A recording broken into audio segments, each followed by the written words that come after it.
Argentinos Júniors 1, Fluminense 1. Um resultado aí sensacional, no meu ponto de vista. Não é um resultado perfeito, né? Claro que a gente esperava uma vitória, queria uma vitória, né? Eu, principalmente. Mas eu acho que um empate é o resultado aí ideal por tudo que foi o jogo, né? A gente passou por muitos lances que poderia ter feito para que a gente pudesse até ter sido eliminado, né, desses oitavas de final da Libertadores, mas eu acredito que foi um bom resultado para a gente conseguir reverter isso no jogo de volta, né, lá no Maracanã. Sem dúvidas foi um jogo maluco, a gente não esperava que aconteceria tanta coisa assim, né, teve a expulsão do goleiro deles, teve aquele lance lá completamente aí horroroso, para dizer o mínimo, do lance do Marcelo envolvendo o Santos, jogador do Argentino Júnior. Também teve as atuações do Fluminense que foram péssimas, né? A gente vai comentar sobre isso aqui, mas desde o início da partida, o Fluminense não conseguiu se encontrar no jogo, não conseguia sair tocando normalmente, né? Como vem fazendo isso em casa lá no Maracanã, né? No Maracanã a gente consegue ter mais fluidez, consegue ter mais controle do jogo do que jogando fora de casa. A gente não vence aí agora há 9 partidas fora de casa, a gente sempre está vencendo ou deixando de vencer, né? Quase perdendo em casa do que fora de casa. Fora de casa a gente, na maioria das vezes, perde. Então, o Fluminense não estava conseguindo sair do lado defensivo, né? Passar do meio-campo. O time estava tendo muita dificuldade pela pressão que o Argentino Júnior estava fazendo, né? Principalmente porque está jogando em casa. Então, a gente tem que deixar isso claro, porque desde o começo do jogo a gente não estava conseguindo jogar bem. E o adversário teve boa parte do jogo que eles conseguiram manter a posse de bola, né, com eles, né? E teve muito momento, eu acho que até os 30 minutos do primeiro tempo, eles estavam com muita posse de bola e muito volume de jogo, né? Eles apostaram muito em lançamentos, né? Lançamentos dentro da área, mas eu acho que o gol que eles fizeram, sem dúvidas, foi falha do Nino e também do André, na minha opinião. Porque o Nino, quando a bola vem, né, pro camisa 9 lá, o Alavanos, eu esqueci o nome, Avalanos, sei lá, eu esqueci. A bola vem para ele, o Nino tenta antecipar a bola, mas acaba meio que furando, né, a jogada ali e deixa um espaço absurdo pro cara chutar. Não é à toa que ele chuta de primeira, né? Então, o Nino errou completamente na marcação. E eu acho que foi talvez uma das piores partidas do Nino com a camisa do Fluminense. Errando lançamentos demais. Errou, acho que todos os lançamentos que ele fez no jogo. Errando botes, errando passes que ele não costuma errar. Não conseguiu mostrar aquele bom futebol que a gente sabe que ele tem, né? Que ele desarma bem, que ele dá aquela arrancada até o meio-campo, dá aqueles lançamentos espetaculares, né? Que o Nino não sabe fazer. Nesse jogo eu acho que ele não foi bem, como a gente esperava. O André também falhou no lance do gol, na minha opinião. Ele estava marcando o Felipe Melo completamente sem nexo. O cara estava atrás do Felipe Melo, deixou também escancarado. O Nino deixou aberto, mas o André também poderia ter fechado o espaço ali para ele não chutar, ou pelo menos a bola bater nele e sair, talvez, né? Bloquear o chute. E ele não fez isso. E o André também não foi aquela partida espetacular que a gente costuma ver, mas foi uma partida ali regular, eu diria, né? No começo do jogo ele não fez uma boa partida, não estava fazendo uma boa partida, mas depois deu uma melhorada, né? Fez alguns lances lá que ajudaram o time. Mas sem dúvidas a dupla de zaga estava muito mal, né? O Felipe Melo também errou muitos lances de jogo aí que eles não costumam errar. O Felipe Melo estava errando passes também. Ele errou algumas saídas de bola. Teve um lance que quase gerou gol para o adversário. Quase gerou o segundo gol, né? Porque nesse lance que eu tô falando, o Felipe Melo e o Nino estão caídos no chão. Eu não lembro direito como é que era o lance, mas eu lembro que eles estavam caídos no chão, então o time estava sem os dois zagueiros para defender e o time estava arrancando pro ataque, né? O time adversário arrancando em direção ao gol do Fluminense. Aí eu acho que chegou alguém, conseguiu desarmar ou conseguiu fazer uma falta, não lembro agora direito. mas eu só sei que eles estavam no chão e o jogador do Argentino Júnior estava atacando já praticamente quase no gol, mas aí ele não consegue fazer o gol de alguma forma lá, que eu não consigo lembrar no momento. Mas, sem dúvidas, foi um lance ali que poderia ter resultado em gol para o adversário. Então, se não fosse o Fábio nesse jogo, a gente teria levado uns 3, uns 4, 2-0 ali, 3-0, 4-0. Se não fosse pelo Fábio, cara, a gente estaria muito ferrado, muito ferrado. Mas eu acredito que no final do primeiro tempo o Fluminense conseguiu meio que controlar um pouco mais a partida, né? Ficou com mais posse de bola no primeiro tempo, foram 52% de posse de bola contra 48% de posse de bola para o Argentino Júnior. Então o Fluminense deu uma certa controlada ali na partida, mas não foi aquilo, né? Não foi eficiente, não fez boas finalizações. Foram duas finalizações contra 11 do adversário, o que chamou bastante atenção no primeiro tempo é que o atacante deles, né, o Gabriel Avalos, agora eu lembrei, lembrei o nome dele, o autor do gol, ele foi substituído logo no primeiro tempo, né, ele saiu ali parece com um problema mais muscular, né, sentiu algum desconforto, talvez, eu não vi que ele estava mancando, mas parece que foi alguma coisa desse tipo, muscular, né, e o Fluminense, como eu falei da eficiência do ataque, o time estava muito mal atacando, né, ofensivamente chutando mais no gol, porque só teve duas finalizações e uma delas foi um passe lá que aconteceu, que não foi finalização, não contou como finalização, mas poderia ter resultado em gol, que foi o lance eu acho que foi o Keno ou foi o André que lançou, deu um passe, acho que foi o Keno, ele deu um passe espetacular pro Ganso, e o Ganso na cara do gol, eu vou ver se consigo achar a imagem aí, o Ganso na cara do gol, ele, o goleiro, em vez dele chutar de primeira, ele foi, segurou, que ele tentou dominar, eu acho que ele tentou driblar o jogador do Argentino Júnior, eu acho, não sei o que ele tentou fazer, mas só sei que ele perdeu a bola e conseguiu pelo menos um escanteio, mas, cara, ele tava de frente pro gol, era só chutar pro gol, o cara não chutou, cara. Nesse momento aí eu fiquei muito irritado, né? Na moral, acho que todo mundo, todo torcedor do Fluminense que assistiu o jogo, nesse momento ficou. Eu acho que o Arias também deu muito mole no primeiro tempo, teve a finalização dele, que ele tá lá de cara pro gol, ele e o goleiro, ele chutou, acho que com a perna esquerda aí bem fraco, que acabou o goleiro defendendo, e isso vem se tornando meio que um problema, de certa forma, do Arias, né, uma dificuldade que ele vem encontrando aí na parte de finalização. Ele vem pecando muito na finalização, errando muitos lances que a gente olha assim e vê que não era para ele errar, sabe? Que pro futebol que ele pratica, né, pro jogo que ele faz, né, o volume de jogo que ele faz e também a forma que ele joga bem pra caramba, né? Todo mundo gosta do Arias, mas ele erra muito nesses lances que são claros de gol, né? Então acho que ele precisa melhorar nesse aspecto para que ele consiga fazer mais gols pelo Fluminense, né? Isso que a gente quer. Ele é espetacular na assistência, mas eu acho que na parte de finalização ele deixa um pouco a desejar. No segundo tempo já foi um pouco diferente. O Fluminense voltou com uma forma melhor, de uma forma melhor, finalizou mais, teve mais perigo, né? Foram duas bolas na trave, uma delas foi com o André fez uma boa jogada ali, ele recebeu um passe do Samuel Xavier, um bom passe inclusive, ele deu uma arrancada, chutou, bateu na trave, voltou para ele, aí eu acho que ele estava meio desequilibrado ali, chutou, mas a bola foi para cima, nem foi no gol do adversário, né? Mas é uma pena, porque aquele lance ali dava muito bem para ele ter feito o gol, mas infelizmente ele não conseguiu chutar da forma que a gente queria. O Fluminense também ficou com mais posse de bola nesse momento do jogo, né?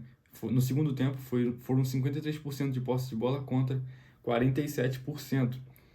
A gente finalizou 6 vezes no jogo inteiro contra 5 do adversário, né? 5 finalizações do adversário. E teve outra bola na trave do Keno, né? O Keno também fez uma boa jogada ali pela lateral esquerda, na ponta esquerda.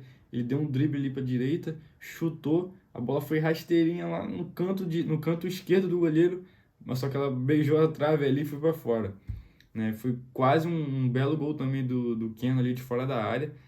Mas eu acho que faltou um pouco de sorte também nesse sentido de finalização do Fluminense, né? A gente estava finalizando no segundo tempo, a gente finalizou até bem em alguns momentos, mas que não tava entrando. E também a gente não pode deixar de falar do momento do Marcelo e o jogador, o Sanches, do Argentinos Júnior, né? Aquele lance ali foi completamente horroroso, digamos assim, né? Pela forma que ele se machucou, né? Eu também desejo aí toda a sorte do mundo e que ele se recupere o mais rápido possível. Eu sei que ele não vai estar vendo esse vídeo, nem sabe que eu existo, mas mesmo assim, né? Desejo aí que ele volte aí o mais rápido possível. Saiu a notícia que ele rompeu todos os ligamentos da perna e vai ficar aí de recuperação entre 8 meses a 12 meses. Então, vai ser um tempo aí muito longe, mas tomara que ele volte o quanto antes. Mas, cara, a gente sabe ali que não foi culpa do Marcelo, talvez eu acho que até foi para vermelho mesmo, porque ele quebrou, o Marcelo, querendo ou não, o Marcelo quebrou a perna do cara, né? Mas é discutível também a gente saber se realmente foi para vermelho ou não, né? Eu acredito que deve ter sido mesmo. No começo ali eu achei que não era, mas pensando melhor, acho que foi para vermelho mesmo. Mas a gente sabe que não foi que foi sem querer, a gente sabe que foi sem querer. O cara tava driblando ali, ele tava driblando ali os caras, passou ali, quando foi ver, pisou na perna do cara, e ele nem esperava que foi isso que aconteceu, né? Ele nem esperava que tinha quebrado a perna do cara. Ele até voltou para olhar, quando ele voltou, ele botou a mão na cabeça assim, desesperado. Ficou inconsolável ali o Marcelo. Todo mundo consolando ele, até os jogadores e o juiz, o próprio juiz, quando foi expulsar, ele falou, acho que ele falou isso, né? Eu imagino, pela forma que ele estava ali conversando, ele deve ter falado assim, pô, eu sei que foi sem querer, mas vou ter que te expulsar. Aí acabou expulsando o cara. E os jogadores do Argentinos Júnior, eu acho que até entenderam também, né? Pela forma que o Marcelo tratou ali o momento, né? Ele chorou, o cara, pô, sentiu que fez uma merda, né? E os jogadores do time adversário perceberam isso, até trataram o Marcelo de uma forma ali até bacana. Mas, cara, foi um lance ali simplesmente horroroso. A perna do cara parecia uma perna de um urso de pelúcia, sei lá, de um boneco de pelúcia. O bagulho ficou bem, bem feio. Mas, cara, tomara que ele volte aí o mais rápido possível. E depois disso, o Marcelo foi expulso, né? E o Diniz substituiu o Ganso, tirou o Ganso e botou um lateral esquerdo. Teve que colocar um lateral esquerdo, que foi o caso do Diogo Barbosa. Foi o momento que o Diogo Barbosa entrou em campo. E graças a Deus ele tirou o Ganso, né? Porque o Ganso estava terrível, errou tudo, errando passe, sumido em campo, não estava fazendo absolutamente nada, né? Perdeu aquele gol de cara que eu falei ainda há pouco. E quando o Diogo Barbosa entrou em campo, o jogo mudou completamente. O Fluminense já estava um pouco melhor, de certa forma, mas o time melhorou mais ainda. Sim, ofensivamente, eu quero dizer. Até porque depois que o jogador do Argentinos Júnior foi embora, né? Saiu de Maca, o time do Argentinos Júnior não fez tanta coisa, não agrediu muito o campo defensivo do Fluminense. Então o Fluminense se tornou meio que um protagonista do segundo tempo, né? Porque depois que o Diogo Barbosa entrou, ele sofreu ali uma falta fora da área do goleiro, o goleiro do time adversário saiu do gol de uma forma totalmente desproporcional. O Diogo Barbosa estava fora da área ainda, nem tinha entrado na área ainda, e o goleiro saiu lá do gol, veio de uma forma totalmente desproporcional, com a trava da chuteira, um choque ali meio doido. Eu acho que até quando o Diogo Barbosa caiu, ele caiu meio desacordado, porque na narração as pessoas estavam falando que ele parece que estava desacordado. Eu acho que a câmera nem filmou no momento, mas levou um tempinho para ele levantar. Mas nesse momento o juiz expulsou o goleiro dele direto, né? E sem dúvidas foi para vermelho também, porque pô, o cara saiu lá do gol para fazer uma. Que goleiro burro, cara. Eu acho que é o goleiro mais burro da Libertadores, não é possível. Como é que o cara sai lá do gol para fazer uma falta fora da área, sendo que o jogador do Fluminense não tava nem tinha entrado dentro da área ainda. Tipo assim, foi totalmente sem nexo, cara. Mas, mas ali nesse momento, quando teve a falta, eu percebi eu percebi que o Argentino Júnior já tinha feito as 5 substituições, né? O Gabriel Milito, que é o técnico, já tinha feito as 5 substituições, não podia substituir um jogador de linha para colocar um novo goleiro que estava na reserva. Então, eles tiveram que colocar um zagueiro, acho que era um zagueiro, que tinha acabado de entrar no gol. Então, teve que fazer aquilo ali mesmo, porque não tinha outra forma. Então, o jogador de linha foi agarrar. E nesse momento, quando aconteceu isso, o Diniz colocou, né, o Léo Fernandes para bater a falta. E nesse momento eu achei que ele ia bater a falta. Achei que ele ia bater bem a falta e ia fazer até o gol, porque ele bate bem, o Léo Fernandes. Ele sabe bater falta. E nesse momento a gente criou uma expectativa, né? Mas aí quando foi bater, o cara bateu na barreira. Pô, foi decepcionante, na moral. Mas pelo menos depois desse lance, né, o Diogo Barbosa, que entrou bem demais, conseguiu fazer um belo cruzamento. Não foi perfeito, mas foi um bom cruzamento ali. Criou a jogada do gol do Fluminense, né? O Cano conseguiu ajeitar para o Léo e o Léo conseguiu ajeitar para o Samuel Xavier, que fez um golaço, golaço. Para mim foi o melhor golaço, o melhor gol das oitavas de final da Libertadores até agora, né? Pô, um golaço ali de fora da área, de primeira, e também a construção da jogada, né? Não só o chute dele, mas a construção, o lançamento, depois a ajeitada do Germancano, depois a ajeitada do Léo de cabeça. Pô, achei perfeito. Quem sabe aí até belisca um Puskás, né? Uma indicação ao Puskás, mas acho difícil, aí já é pedir demais. Mas, cara, foi um golaço. E uma coisa que eu vim pensando nesses últimos dias também, inclusive, é o Samuel Xavier, né? O Samuel Xavier. A gente nem critica ele mais. É muito raro a gente ver um tricolor. Eu mesmo não critico o Samuel Xavier. Todo jogo ele joga bem, ele faz alguma coisa que a gente aplaude do que critica o cara. O cara raramente erra dentro de campo, né? E fora de campo também.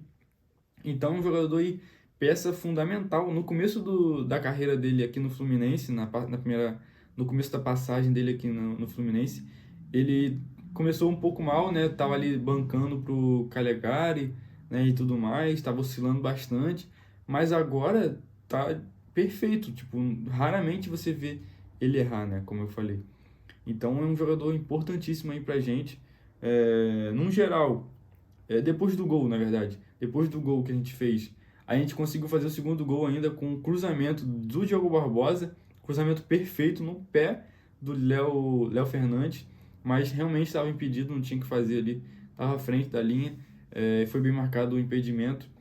Mas, no geral, a gente jogou de forma péssima, foi um jogo horroroso, né? Se for pegar um contexto geral da partida, a gente deixou muito a desejar, né, para uma partida de Libertadores.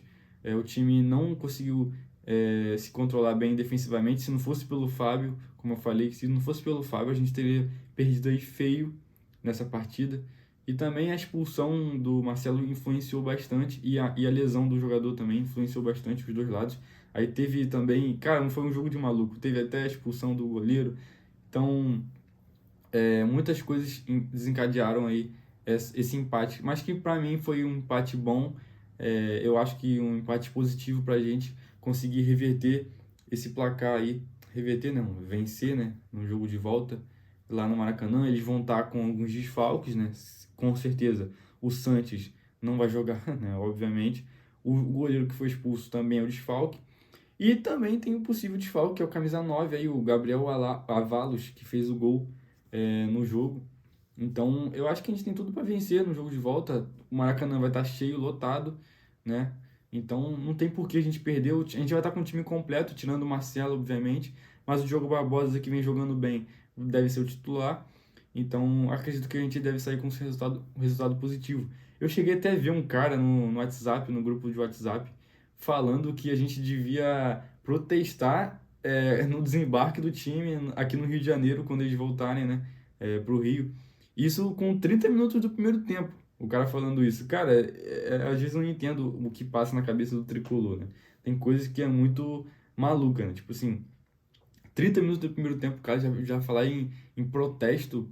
A gente nem foi eliminado, nem nada. Aí já é demais, né? Mas tudo bem. Vou encerrar aqui o vídeo, galera. Se inscreve aí no canal. Vou ficando por aqui, deixa o like aí, se inscreve, ativa o sininho, compartilha esse vídeo aí para o máximo de tricolores que você conseguir. Comenta aqui embaixo também o que você achou do Fluminense, da atuação dos jogadores. Comenta aqui embaixo, quero saber a opinião de vocês. Tamo junto, saudações tricolores e a nós. Valeu!